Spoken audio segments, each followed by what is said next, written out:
Hi, I'm Katie Couric. Welcome to Eye to Eye. Is there really a way to get everything you want? There's a new bestseller out that claims you can just by wanting it bad enough. The Reverend Michael Beckwith let CBS's Bill Whitaker in on the secrets behind the secret. What is it? Is the secret the law of attraction? The law of attraction, in this particular DV, that's where it starts out. Basically, it's a law of attraction. And what is that? It is simply that the thoughts, your chronic thoughts, the thoughts you hold in your awareness, have the tendency to become your experiences. What you think about, you bring about. What you think about becomes your belief. What you believe becomes the perception by which you view life, and your perception basically determines your experience. It's very, very basic. Science would corroborate the fact that your thoughts are units of energy that become experience, that become behavior, that become habit, that become even symptoms in the body. So it's not new, but I think, again, this powerful marketing is allowing people to begin to think about what they can consciously think about rather than just kind of ambling along in life. So is it the power of positive thinking?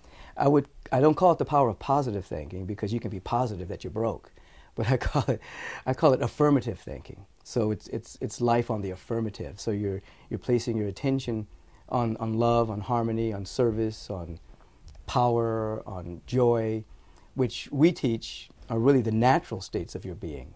And as you keep bringing your attention there, then the world, the universe kind of shapes itself around where your attention is.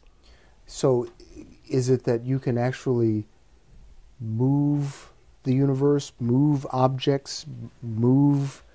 Well, I wouldn't talk about the fact moving objects or things of that particular nature, but you can begin to shape your own destiny by the attitude that you keep.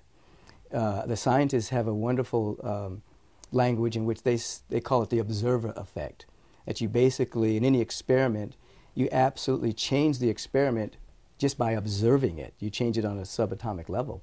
So as individuals begin to look at the world, look at their life, but with an intention of having more happiness, with an intention of seeing more beauty, with an intention of looking for more beauty or more opportunities, they'll have a tendency to find what they're looking for.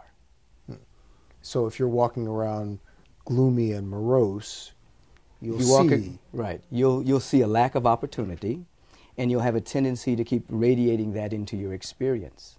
But as you begin to change your outlook, which we all have the capacity to do so, some it may be more difficult than others, then you'll have an opportunity to see more opportunities for you to express yourself.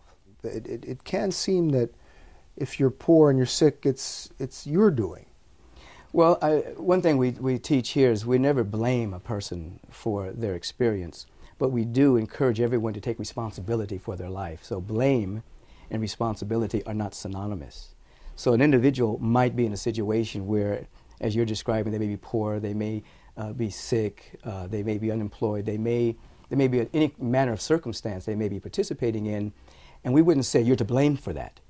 But we will say you can now take responsibility for your life and begin to walk in the direction of progress. In other words, you can release blaming everyone else, begin to put your attention on how you can change inside, and then watch life correspond to that inner change. It doesn't do any good to blame. Blame, it's endless. You know, people blame society. They blame all manner of people for their circumstances and situation. The idea is to take responsibility for your life. In the video, there are people who are looking for wealth, looking for things. The woman who wants the necklace, and right. all of a sudden I remember that example. It's on her neck. Right, she visualizes it there. Yeah. Right. Is it that sort of thing? Not really. Those are the kind of the beginning steps of teaching, you know, and I think that oftentimes people kind of gather around how to get things fast in their life. That's not the real message. The real message is that as you begin to change internally, your life begins to reflect that change. And that it does include prosperity, it does include health, it does include right relations, it does include ideal employment. It includes using the law to stabilize your structures in life. Health, your mental and emotional health, finances. You stabilize the structures so that ultimately you can be a beneficial presence on the planet. Now the way it shows on the video, since it's a beginning video, there's a lot of emphasis around what you can get, what you can attract to yourself. It sort of sounds like the universe is your own personal ATM. Right, you know. And I think that's not the message? I think that's not the entire message. That's the beginning stage message, that you can open yourself up and have greater possibilities come into your life. But this teaching is not really about materialism, nor is it about consumerism. It's really about growing spiritually, with an understanding that there are laws in the universe that if you practice them, they'll respond to you. Just like electricity. It's like gravity.